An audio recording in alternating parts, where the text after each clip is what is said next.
In the late 90s, scientists at Washington University discovered the default mode network, which is a set of brain regions responsible for excess rumination, anxiety, and the sense of self.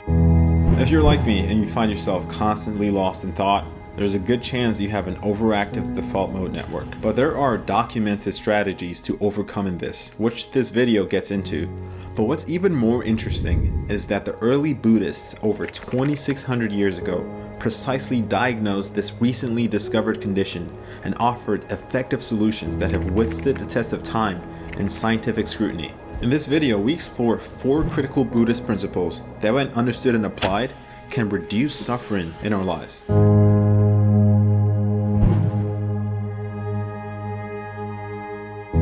Our cravings reliably fail to deliver on their promise of bringing lasting satisfaction. Evolutionarily speaking, this makes complete sense. We are designed to never be satisfied, at least never stay satisfied. See, natural selection uses pleasure to motivate us to perform actions that maximize our chances of survival and reproduction. Actions such as eating food, attracting those of the opposite sex, and accumulating wealth and prestige to move up the dominance hierarchy to attract more mates. Natural selection uses dopamine to fuel this desire, but these pleasures are designed to be short-lived. To keep us motivated to survive and reproduce, feelings of pleasure quickly dissipate after achieving a specific goal.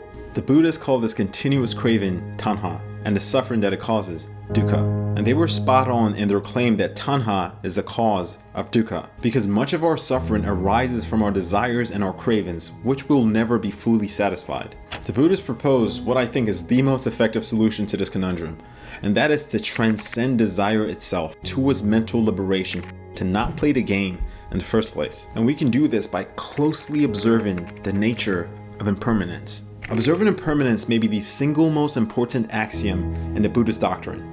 Conceptually, everyone understands that things change, and that the nature of experience is impermanent. But simple awareness of this fact is not enough. There's a conceptual level of understanding impermanence, and then there's an experiential level of understanding it, which is much deeper and useful.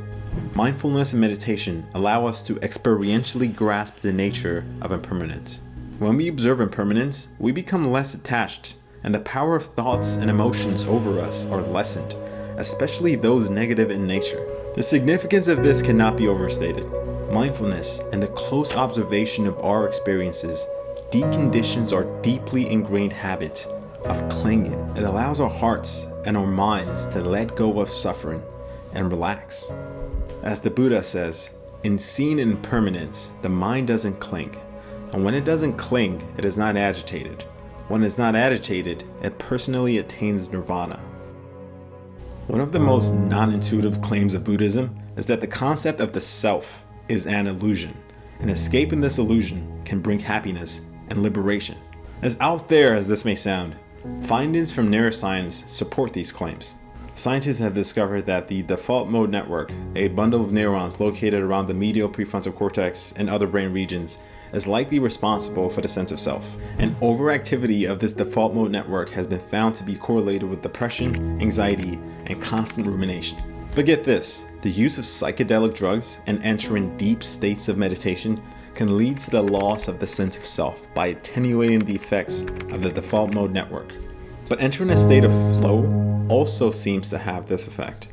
The Buddhists claim that the self doesn't exist is not a denial of our reality. There's no argument that we all exist on some level, but a strong intuitive sense of self that we have as individuals at the center of experience, separated from the outside world, controlling our actions and thoughts, is far from reality. Our default conception of ourselves is widely off the mark. There's no self, no I underneath it all. There's no subject at the center of experience. There's just consciousness and its contents. But it's almost impossible to grasp this conceptually. It must be experienced firsthand to be truly understood. Just because we feel that we have a self doesn't mean that we do.